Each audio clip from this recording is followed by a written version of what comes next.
Padang, Suara Budaya Sumatera Barat.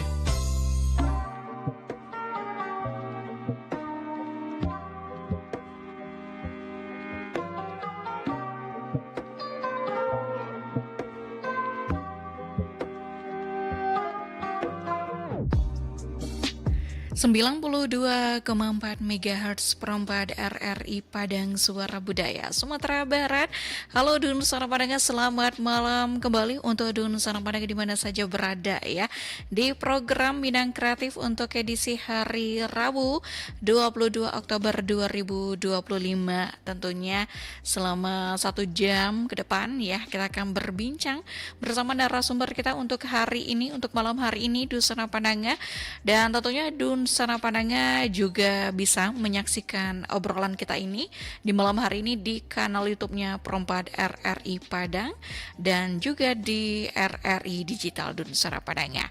Tentunya kita akan menyapa juga ya. Ada narasumber kita di malam hari ini yang sudah hadir di studio Dun Suara Padang.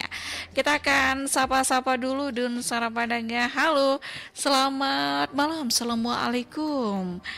Oke, silakan. Ada Abdul, ada Tuwo Abdul Jamil Al-Rashid ya, dan juga ada Tua Mandala Adi Putra. Nih kalau Abdul sebagai pimpinan Pondok Pesantren Madinatul Ilmi Nurul Ikhlas.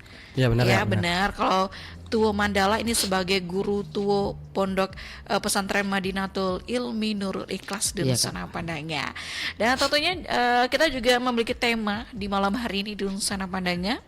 Itu ada santri milenial, kreatif dan berdaya saing di Suara Padangnya. Tentunya ini sangat cocok untuk generasi muda, generasi milenial yang punya kreativitas dan berdaya saing. Ini mungkin bisa mendengarkan obrolan ini seputaran gimana sharing sessionnya ya di malam hari ini. Dan juga untuk Dun Suara Padangnya juga bisa bertanya atau bergabung di malam hari ini di line teleponnya Perempat di 0751 812414 atau di 0811 66 0924. Baiklah, sebelum ada yang bertanya nih Tuh Abdul sama Tuh Mandala, sapa dulu dong di Suara Padangnya kita. Ya benar. Baik Kak, assalamualaikum warahmatullahi wabarakatuh. Salam buat pendengar setia dari Perempat Padang gitu. Oke, kita panggilnya Dun Sana Padangnya. Dun Sana Padangnya ya. Benar, baik, ini ada tuh Abdul nih yang menjawab Dun Sana Padangnya. Dan tentunya Dun Sana Padangnya ini Abdul. Ya, pengen bertanya nih, ini kan sebagai pimpinan Pondok Pesantren Madinatul Ilmi Nurul Ikhlas. Nah itu berdirinya sejak kapan Pompes ini? Ya kalau Pompes ini tuh sebenarnya itu peninggalan dari almarhum ayah saya sih Kak. Ayah saya tuh bernama Haji Sulkani Tuanku Sultan gitu. Sih. Berdirinya tuh tahun 1998 gitu Kak. Wah udah lama ya. Ya udah lama gitu Kak. Baik, sekarang Abdul yang meneruskan ya. Ya benar Kak, benar. Baik, nah kalau untuk visi dan misi dari Pompes ini apa nih ya? Ini kan apakah sesuai dengan tema kita santri milenial, kreatif dan berdaya saing, atau ada nggak misinya lainnya? Ya benar Kak, sesuai Kak gitu. Karena yang pertama tuh misinya tuh kayak visi misinya itu menciptakan santri dan mendidik santri yang berakhlakul karimah Kak gitu. Karena kan adab dulu gitu Kak. Akhlak dulu baru nanti kasih ilmu gitu. Baik. Gitu sih Kak. Siap. Nah, kalau untuk kita ke Tuwo Mandala. Ya benar Kak. Karena di pesantren kata Abdul nih, kita di pesantren dipanggil Tuwo. Ya, karena Tuwo itu ada arti atau maknanya memang tua, dituakan atau bagaimana nih? Abdul deh ya. Ya, kalau tuh itu panggilan untuk senior gitu sih Kak. Kalau biasanya kan kalau di kampus itu udah ini gitu kan. Kalau kami itu manggil seniornya tuh Tuwo gitu Kak. Kalau untuk juniornya itu panggilan ada sebutannya? Enggak nama gitu. Namanya santri ini. Santri ini gitu. Oke, siap. Nah, kalau untuk Mandala sendiri ini sebagai guru Tuwo di Pompes ini ya. Nah, itu gimana perdananya pertama ikut gabung di Pompes ini untuk mengajar ini gimana nih Mandala? Pertama sekali Kak, kita ngajarnya kayak apa ya? Kayak ngajarnya dengan hati ikhlas Kak. Oke, Supaya siap. murid kita ini nantinya menjadi murid sebagaimana kata Tu Jamil tadi, dia kata menjadi murid atau santri yang akhlakul karimah. Oke, siap. Ini memang perdana ikut bergabung mengajar di Pompes ini dari tahun berapa, Mandala? Kalau saya dulunya santri juga Kak. Oh, Santri santri, juga. jadi guru ya. Iya. Iya benar. Ah, benar. Wah, nanti gak sia-sia nih ya. kalau sudah ngajinya atau belajarnya kira-kira 5 tahun 6 tahun 7 tahun, Oke. baru dia nantinya akan jadi guru Kak. Oke, siap. Ada tahapan-tahapannya ya. Iya benar. Kak. Ya, yang penting ilmunya sudah mantep. Oh, sudah ada tahapannya. Nah, kalau menjadi seorang guru atau guru tuo di Pompes ini nih, Abdul ya, untuk Iya, benar, tuo Kak. Abdul, apakah ada persyaratannya atau targetnya supaya bisa jadi disebut dengan guru atau diangkat jadi guru nih di Pompes? Ada Kak. Kalau targetnya itu kan ngaji apa Kak? Ngaji pagi gitu namanya Kak. Oke. Ya. Kan santri ini kan kalau yang belum naik jadi guru itu kan ngajinya malam gitu. Kalau iya. udah ngaji pagi itu kan biasanya nanti baru bisa jadi guru gitu Kak. Karena udah benar kata tuh Putra tadi kan 5 sampai 6 tahun lah gitu Kak. Oke, Ngaji gitu. ada tahapan, berarti ada durasinya ya, Iya, target benar. tahunannya ya. Iya. Oke, siap. Nah, kalau untuk strategi nih, ini kan biasanya kita kan kalau punya para santri atau santri-santri ini, pasti kita punya strategi atau trik untuk menghandle santri ini supaya menjadi seorang milenial, santri milenial yang kreatif sama berdaya saing. Itu seperti apa strateginya? Mungkin bisa Tuh Abdul ini? Kalau strateginya itu sih Kak, karena di Ponpes kami itu khusus laki-laki Kak. Iya. Ya karena nggak ada perempuan kan. Terus strateginya itu biasanya sih yang tuh ya sekolah dulu Kak. Iya. Baik sekolah formal maupun non formal gitu. Terus nanti malam tuh diajarin kayak bacaan kitab lah gitu. Nanti banyak lah programnya Kak gitu. Oke. Ada program-programnya gitu Kak. Baik. Itu sih, Kak. Nanti akan diberitahukan ya, diajarin dulu ya. Iya benar Kak. Oke. Nah, biasanya itu kegiatan-kegiatan yang diadakan di Pompes ini apa saja nih untuk para santri? Ya yang kegiatannya itu yang pertama itu ngaji dulu Kak gitu. Ngajinya tuh ngaji tafsir gitu Kak. Oke. Nama kitabnya tuh Tafsir Jalalain gitu. Terus setelah itu ada program kita tuh kalau telah ngaji itu biasanya tuh dari 5 hari seminggu Kak gitu. 5 kali seminggu malam gitu. Oh, mengaji. Ya, mengaji Oke. gitu. Terus kalau program yang kedua tuh program muhadarah Kak. Muhadarah itu kan dalam artian kan hadir menghadiri gitu. Muhadarah itu latihan kayak ceramah gitu Kak. Oke. Ya. Terus ada juga program kami itu program yang terbaru sih Kak. Apa tuh? Maulang kaji gitu Kak. Namanya. Kaji. Ya. Kalau maulang Oke. kaji itu program-program yang kayak hafalan gitu Kak.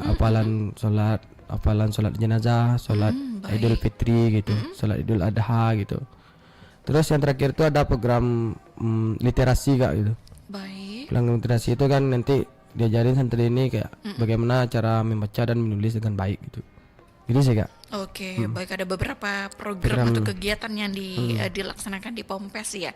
Nah, kalau untuk Mandala sendiri ya, ini sudah jadi guru tua nih di Pompes. Iya Kak. Itu pasti ada dong mengajar, pasti ada strateginya untuk mengajak para santri supaya mereka tuh ayo kita harus jadi santri yang kreativitas nih, yang luar biasa karena punya daya saingnya. Itu gimana? Nah, mungkin ada trik tersendiri dari Tua Mandala ini atau Putra ya? Ya, Lebih enaknya Putra ya. Iya, Kak. Silakan Putra. Kalau menjadi guru itu Kak, pertama sekali kita ngajar itu harus mendekatkan diri dulu kepada muridnya Kak. Oke. Kalau sudah dekat kita sama murid kita, nanti kita akan mudah atau murid kita akan mudah paham dengan apa yang kita ajarkan kepada dia. Baik.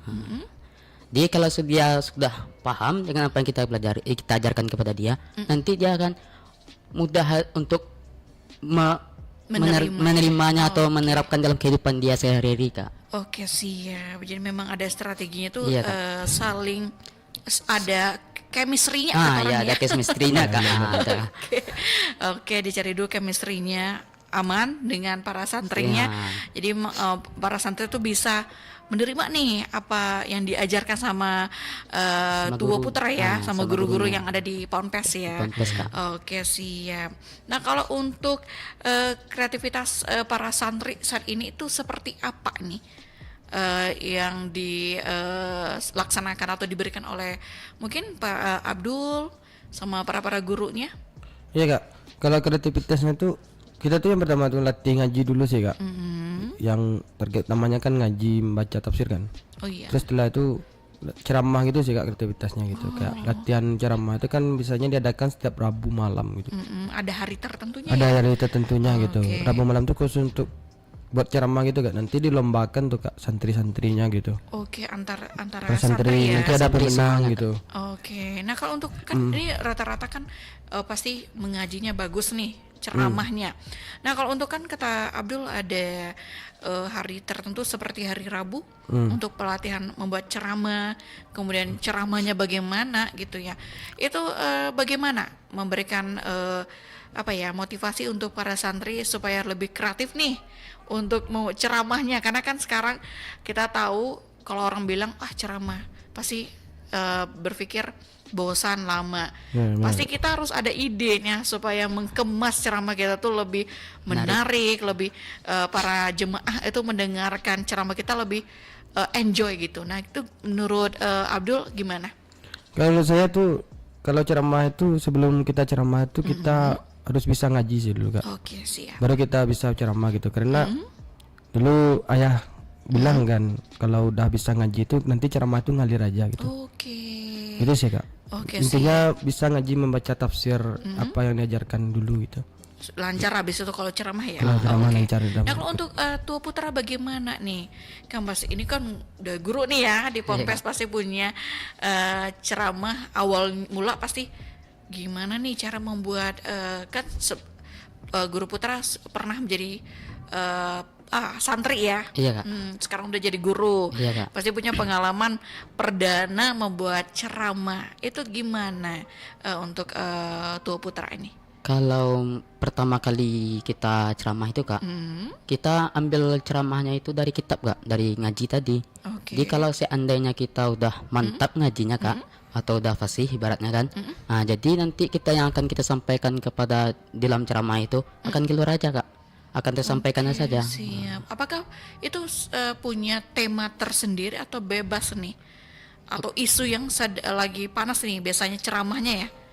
Kalau untuk isunya sih awal-awal kalau untuk latihan itu ya kak kan lomba sambil latihan gitu kan. Awalnya itu ya bebas, nanti kalau udah babak sistem gugurnya itu kan kak baru dikasih nanti itu tema gitu kak. Oke, Sesuai misalnya kalau sekarang ini bulan Isra Mi'raj gitu.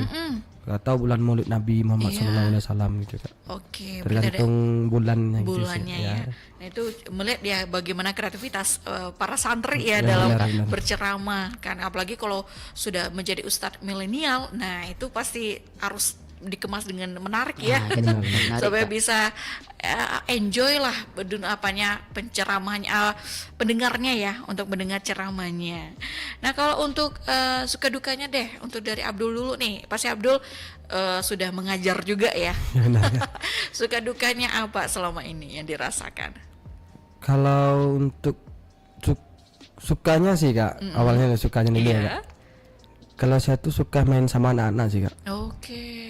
Kayak lihat anak-anak tuh senang aja gitu, kayak anak-anak nanti dewasa dia jadi ini gitu. Oke sih ya. Cuman kalau dukanya tuh sebenarnya pesantren ini kan dibuat oleh ayah kak. Iya.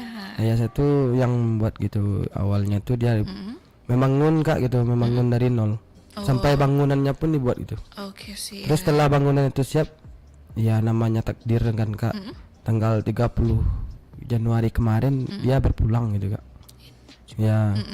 Terus mau tidak mau kak saya dapat apalah kak, apa namanya, Amanah ya? amanah gitu Amanah nih untuk dari melanjutkan perjuangan beliau gitu kak. Oke sih. Gitu sih kak. Cuman beratnya itu sih kak. Itu ya berpisah dengan sang ayah ya. Iya benar kak, benar. Iya baik. Nah kalau untuk Tua Putra, gimana suka dan dukanya sebagai guru tua di Ponpes ini?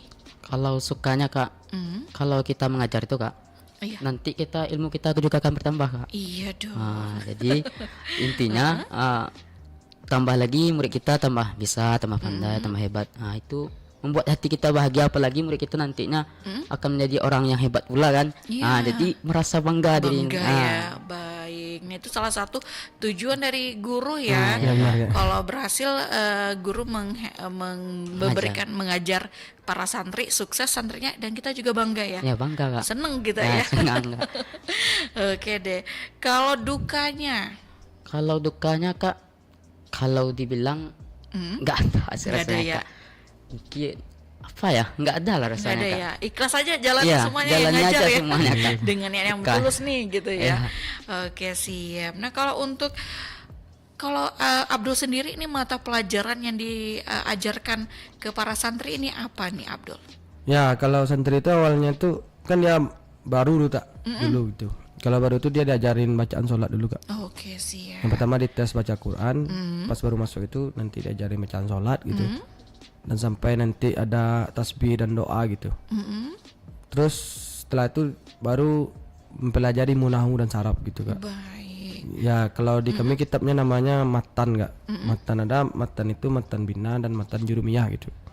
Matan itu bagaimana nanti kita bisa membaca tafsir Jalalain itu kak. Gitu. Oke siap. Terus kalau setelah nanti bertahun-tahun ngaji kan, terus kalau udah naik ngaji pagi nih ya kak. Iya.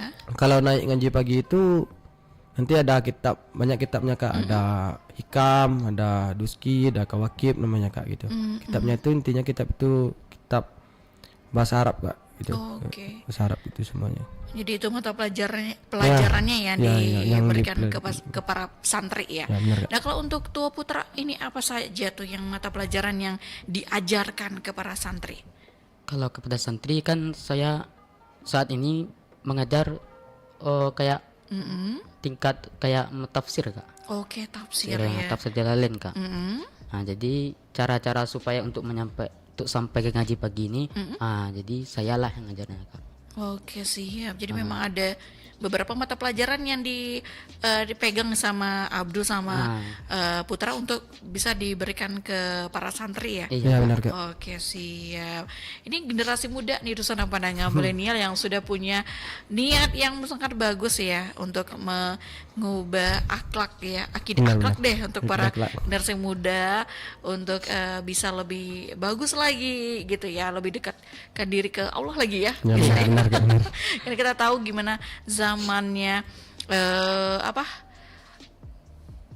perubahan zaman ya. Iya, benar, Nah, benar. ini agak susah nih Dusun Pandangan. Jadi memang harus lebih ya untuk pelajaran sekolah juga bisa akhlak akidah itu perlu juga ya. Iya kak. Ya itu nomor satu kak. Itu nomor satu tuh Kak. Dusun Pandangan.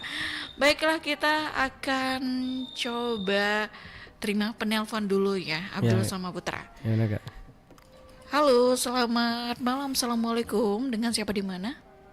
Warahmatullahi wabarakatuh. Malam Riri Bundo. Iya. Waalaikumsalam warahmatullahi wabarakatuh. Ada Bundo Nur di Simpang Gia. Bagaimana kabar Bundo? Sehat? Alhamdulillah, sekarang sehat walafiat. Alhamdulillah. Ini Bundo, kita di Minang Kreatif ya Bundo ya. Ada adik-adik kita nih dari di pimpinan dan guru tuh di Pompes Madinatul Ilmi Nurul Ikhlas Dengan ya. Bapak. Ada Abdul sama Putra Bundo. Bundo mau bertanya, ini silahkan Bundo. Iya mau bertanya, bagaimana di mana itu lokasinya yang pesantren ini? Hmm. Jadi kalau kita masukkan daftar anak atau cucu kita di sana, Oke. memang ada putra cucu Bundo kan. Mm-mm. Jadi apa syarat-syaratnya dan berapa uang masuknya, bulanannya berapa? Waduh. Kalau pastinya di mana gitu. Iya siap. Atas bapaknya Riri dan anak putra, saya ucapkan terima kasih. Baik, terima kasih ya Bundo Assalamualaikum ya. warahmatullahi wabarakatuh. Waalaikumsalam warahmatullahi warahmatullahi wabarakatuh. Ini ada Bundo Nur di Simpang Gia. Berarti nanyakan lokasi di Ponpes ini di mana, apa saja persyaratannya, mungkin bisa diarahkan nih di mana nih Abdul. Kalau lokasi ponpesnya itu izin jawab ya Bundo. Bu. Ya. Ya. Silakan. Lokasinya di Korong Lubu Aro Kak. Nagari Tandike, Kecamatan Pertemuan, Kabupaten Padang Pariaman gitu. Baik. Ya, kalau syarat untuk masuknya sih, kalau kami kan di sistem pondok pesantren kami kan mengajinya tuh mengaji duduk gitu Kak. Ngaji duduk gitu. Jadi syarat masuknya tuh awalnya tuh hanya mendoa gitu Kak. Kayak doa gitu, membawa rantang atau rahasia gitu aja sih Kak. Kalau uang pendaftaran nggak ada sih Kak. Nggak ada ya, aman ya. Ya maksudnya tuh mendoa aja gitu, mendoa setelah itu baru ngaji gitu. Oke, Nanti siap. kalau habis tamat itu dikasih jazah terus mendoa lagi. Oke, nah Itu itu aja sih Bundo Kak. ya. Nah, Simple ya. Simple. Oke, baik. Ya. Itu Bundo ya, udah dijawab nih sama Abdul nih sebagai pimpinan ponpesnya Bundo di Padang Pariaman ya. Ya benar Kak. Oke, jauh nih ya ke sini. Iya Kak. Oke deh, nggak apa-apa. Yang penting selamat ya sampai di Propadan Padang. Ya, Ya, baru aman, tahu ya. alhamdulillah. Kirain ini di Kota Padang juga ponpesnya ya. Enggak, Rupanya ya, masih di di Padang Pariaman. Baiklah, ini kita akan jeda dulu ya, Abdul sama Putra. Iya, Kak. Jadi bagi Dunsana Padanga yang mau bertanya lagi silahkan saja ke line telepon kita di 0751812414 atau di 081166092240. Tapi sebelum itu kita akan jeda dulu Dunsana Padanga. Jadi jangan kemana-mana, tetap bersama kami di 92,4 MHz.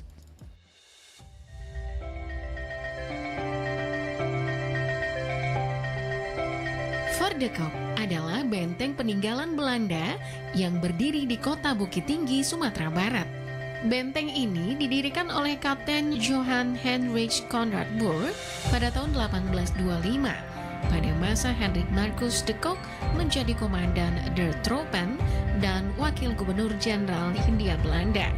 Karena itulah benteng ini terkenal dengan nama Benteng Vordekop. Berada di lokasi yang sama dengan Kebun Binatang Bukit Tinggi dan Museum Rumah Adat Baanjuang. Kawasan benteng ini terletak di bukit sebelah kiri pintu masuk, sedangkan kawasan kebun binatang dan museum yang berbentuk rumah gadang tersebut berada di bukit sebelah kanan. Keduanya dihubungkan oleh jembatan Limpape yang di bawahnya terdapat jalan raya dalam kota Bukit Tinggi. Kawasan ini hanya terletak 1 km dari pusat kota Bukit Tinggi, tepatnya di terusan Jalan Tuanku dan Rence.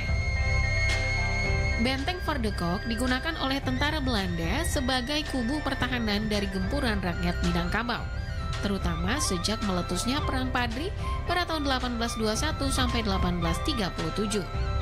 Vordekop juga dibangun sebagai lambang bahwa benteng ini merupakan tanda penjajahan dan perluasan kekuasaan Belanda terhadap wilayah Bukit Tinggi, Agam, dan Pasaman. Benteng Vordekop merupakan satu dari 2 benteng peninggalan Belanda yang ada di Sumatera Barat. Benteng lainnya yaitu Fort van der Kaplan terletak di Batu Sangkar. Karena 2 kota inilah, Bukit Tinggi dan Batu Sangkar, dulu yang paling susah ditaklukkan Belanda saat Perang Padri.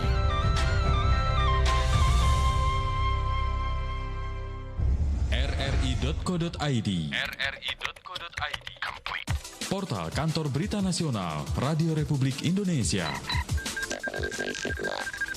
Berbagai berita terkini dari seluruh pelosok negeri dan dunia internasional, politik, hukum, sosial, budaya, ekonomi, olahraga, dan hiburan dari lebih 60 kota se-Indonesia dan perwakilan luar negeri. Ketik www.rri.co.id. Dapatkan informasi dan ulasan yang akurat dan terpercaya, dilengkapi dengan audio on demand. Live streaming, siaran dari Pro 1, Pro 2, Pro 4 dari 65 kota, Pro 3 Jaringan Berita Nasional, Voice of Indonesia, dan Channel 5. Berita, informasi terkini dan ulasan yang terpercaya serta akurat. rri.co.id. rri.co.id. USU Indonesia resmi mengumumkan. Kenapa nilai kamu segini-gini terus sih? Setiap terima rapor, tiru tuh adik kamu. Selalu juara 1. 33 atlet. Jam berapa ini? Kamu baru pulang? Lihat adik kamu, gak pernah keluyuran. Hobinya belajar dan belajar. Kamu beli tasnya nanti aja ya. Mama belikan adik dulu. Adik kayaknya lebih butuh deh. Aku tak sempurna. suka membedakan anak. Semua anak itu istimewa.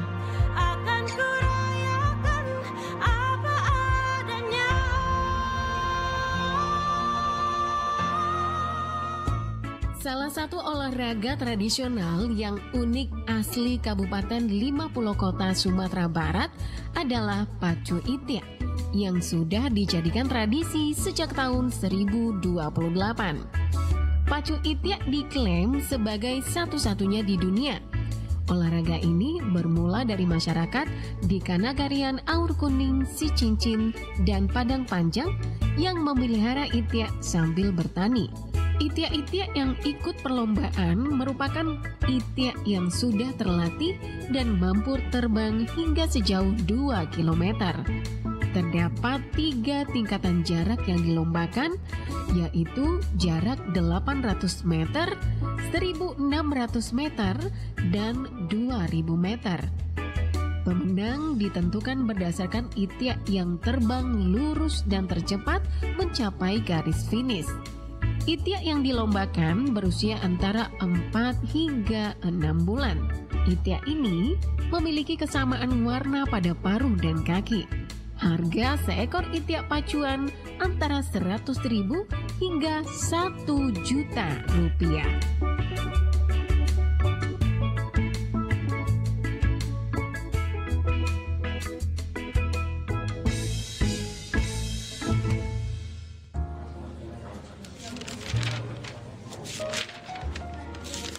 Duh, bingung banget nih nyari gedung acara yang parkirannya luas. Kamu kenapa, Tari? Robi, iya nih, aku kan mau resepsi tahun ini. Bingung kenapa, Tari? Kan kamu pestanya di rumah, kayak pesta abangmu dulu kan? Ih, enggak dong, Bi. Masa mesti gelar tenda di jalan lagi? Kan udah ada larangan pemerintah. Mana undangan keluargaku banyak lagi. Duh, bingung banget cari gedung yang nyaman serta parkirannya luas. Dan sekalian maunya sih di tengah kota. Tapi kalau bisa, yang harganya juga terjangkau. Hehe. Kamu ada referensi gedung yang sesuai harapan aku nggak? Undangannya banyak, gedungnya nyaman, parkiran luas, di tengah kota, dan harganya terjangkau.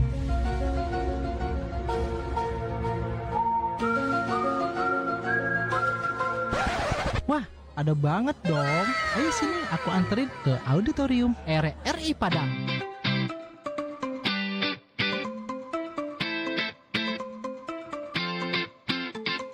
Auditorium RRI Padang dengan lokasi yang strategis di Jalan Utama, Jalan Sudirman nomor 12 Padang. Gedung serbaguna ini berkapasitas 300 orang dengan fasilitas 100 kursi, 1 unit sound system standar, 1 LCD proyektor, 6 unit AC, fitting room, lahan parkir yang luas, dan security 24 jam. Dapat disewakan untuk berbagai acara dengan harga istimewa. Info lebih lanjut, hubungi Rita 0823 88 41 75 46. Ayo, booking tanggalmu sekarang.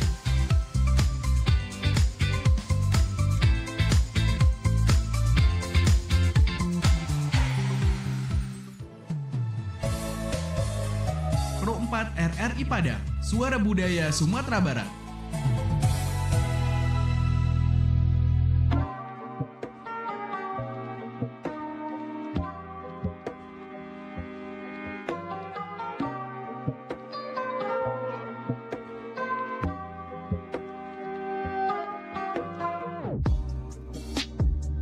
...92,4 MHz perempat RRI Padang, Suara Budaya Sumatera Barat. Oke, di Nusantara Padangnya, kita masih di Minang Kreatif di Nusantara Padangnya bersama dengan teman-teman kita ada Abdul dan Putra. Ini dari pimpinan dan guru tua di Pondok Pesantren Madinatul Ilmi Nurul Ikhlas di Padang Pariaman ya. Oke, siap. Oke, lupa nih. Benar ya.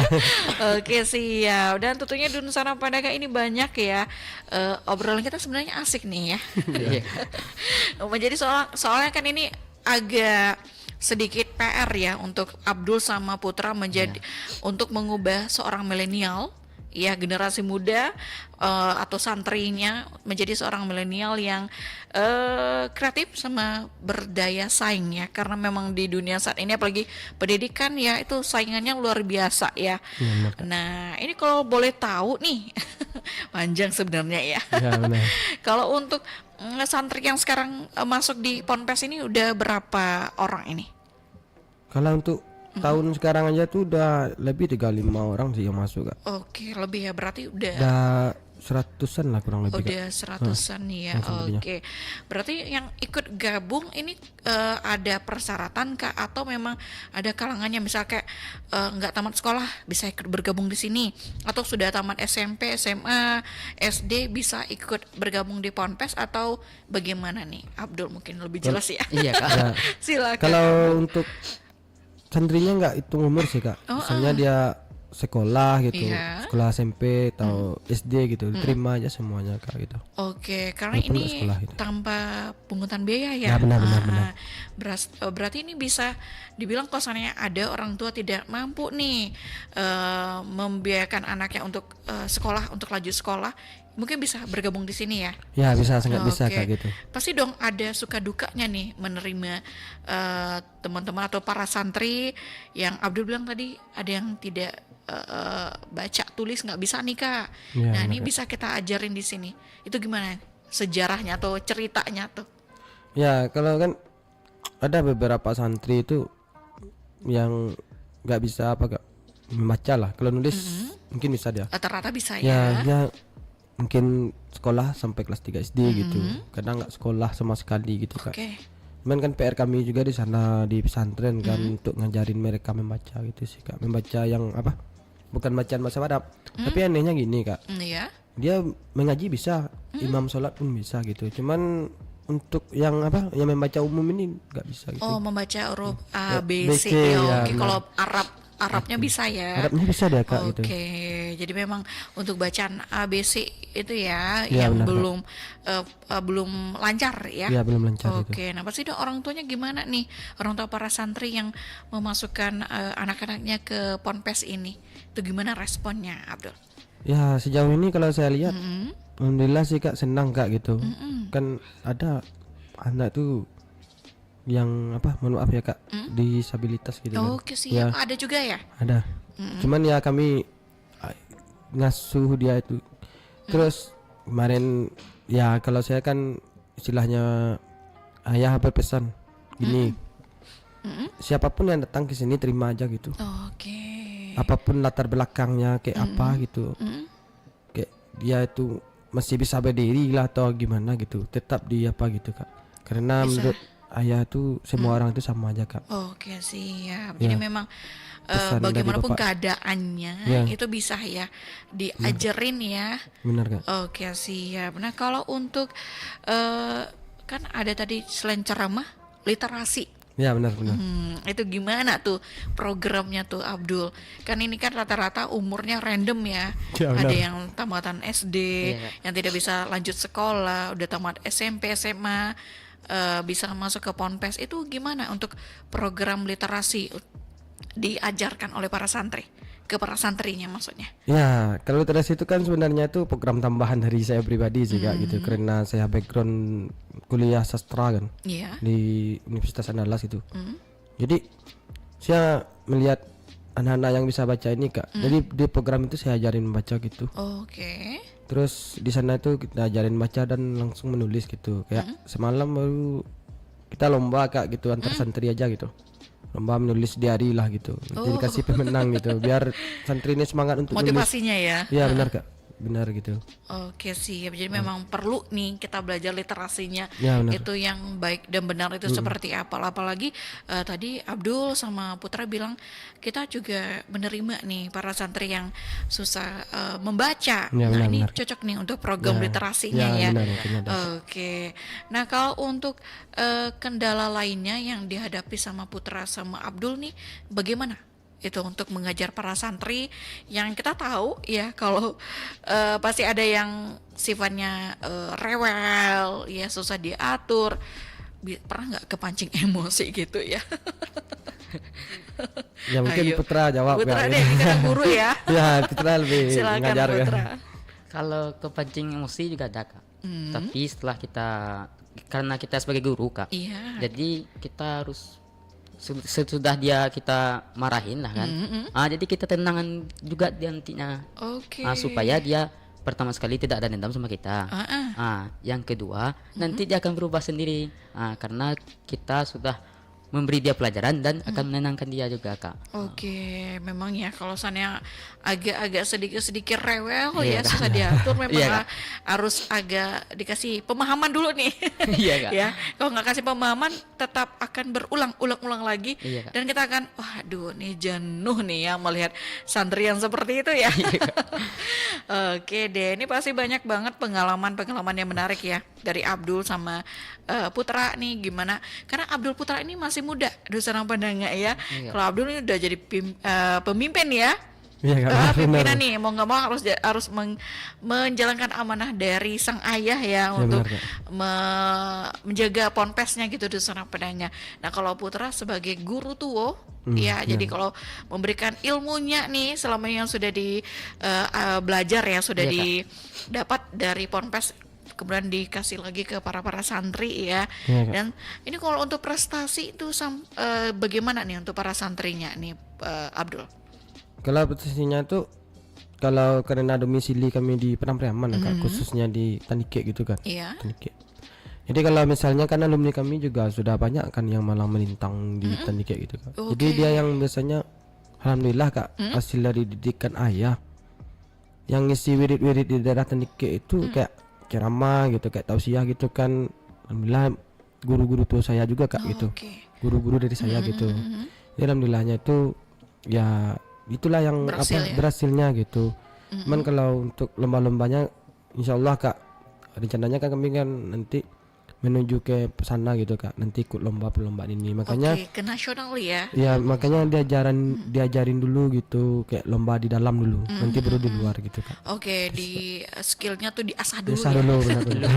Diasah dulu nih supaya bisa ikut perlombaan, ceramah, kemudian MTQ gitu. MTQ Ya, ya, karena benar. memang apalagi di Tahfiz. Padang Pariaman banyak tuh ya perlombaan MTQ, tahfiz, ceramah itu bisa mungkin ya. Ya, Dan benar, Kak. semoga saja bisa nih alumni dari Ponpes ya, Ya, ikut alhamdulillah. ikut juga deh lombanya ya. Ya. Semoga menang ya. Ya. Oke deh, ini kita sampai di ujung acara nih, Abdul Putra. Pengennya sih 2 jam ya. Tapi kita cuma dikasih durasi 1 jam ya. Nah ini harapan terakhir untuk Abdul sama Putra sebagai milenial. Ya, ini generasi muda Dusanang Padanga. Itu bagaimana untuk generasi muda lainnya supaya menjadi yang kreatif sama berdaya saing. Silahkan Abdul dulu nih harapannya. Kalau harapan saya tuh sih Kak, kedepannya tuh santri di Ponpes banyak sih Kak, sama Iya. seperti harapan ayah. Pokoknya ayah bilang nanti kalau peninggalan ayah orang ramai sini gitu aja sih. Oke. Itu aja sih saya dikasih clue gitu. Cuman saya di sini mungkin menyampaikan terima kasih Kak, terutama buat guru saya. Guru tuh yang gantiin ayah ngajar pagi gitu. Oh iya. Namanya tuh Tuanku Awaludin Wahyudi Kak gitu. Dia yang ngajarin saya sekarang gitu sama Putra gitu. Terus Oke, siap. terima kasih juga kan kayak sama Tua Rama, Tua Ikra, Tua Putra gitu, Tua Bagas gitu, Tua Rizky, Tua Ibal, Tua Fajar gitu. Terus sama yang adik-adik lain kayak ada tuh Dika gitu. Terus ada Habil, ada Habil lagi gitu. Terus ada Rizky, ada Oke. Muris gitu. Terus sama Hafiz gitu Kak. Terus siapa lagi ya? Mungkin itu ya Kak. Mungkin kalau lupa mohon maaf gitu kan. Ya. Jadi saya berterima kasih sih Kak semenjak Iya. peninggalan ayah. Ya orang-orang inilah tonggak dari pondok pesantren gitu. Setelah peninggalan ayah gitu. Karena saya sering bolak-balik kuliah gitu. Jadi alhamdulillah sampai sekarang Ponpes itu berdiri gitu. Alhamdulillah sampai sekarang masih apa Kak gitu, kayak masih eksis lah gitu dengan adanya orang-orang tadi yang membantu saya gitu. Oke, masih sukses Ya, ya. masih sukses ya Oke, gitu. siap. Nah, kalau untuk Putra sendiri nih harapannya apa ini? Apalagi sebagai guru ya, Iya, guru Kak. tua ya. Iya Kak. Harapannya untuk masa depan Kak, Kira-kira nanti kan kita ini masih ibaratnya masih di daerah Tandike aja Kak. Di Kabupaten Padang Pariaman aja.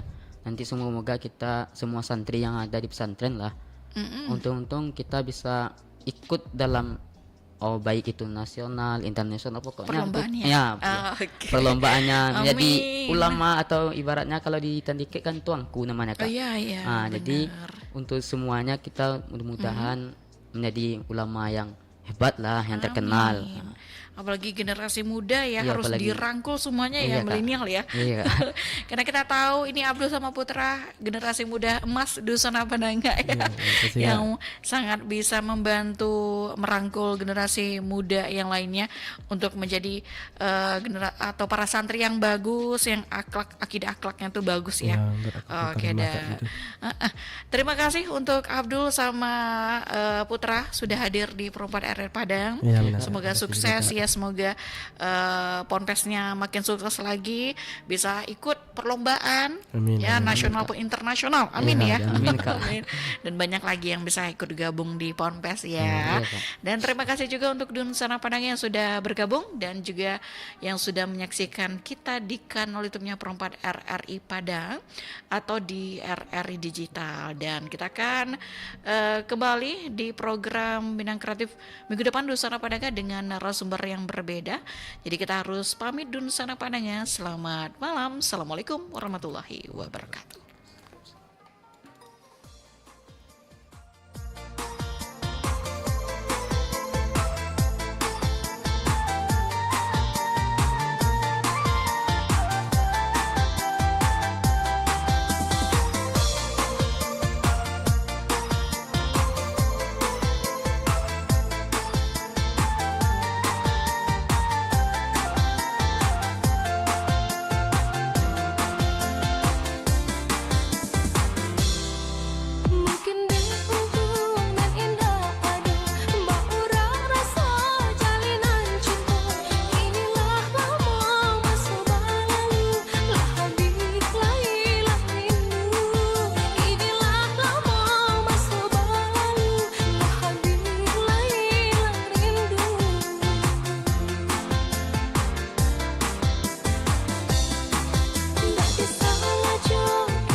Suara Budaya Sumatera Barat.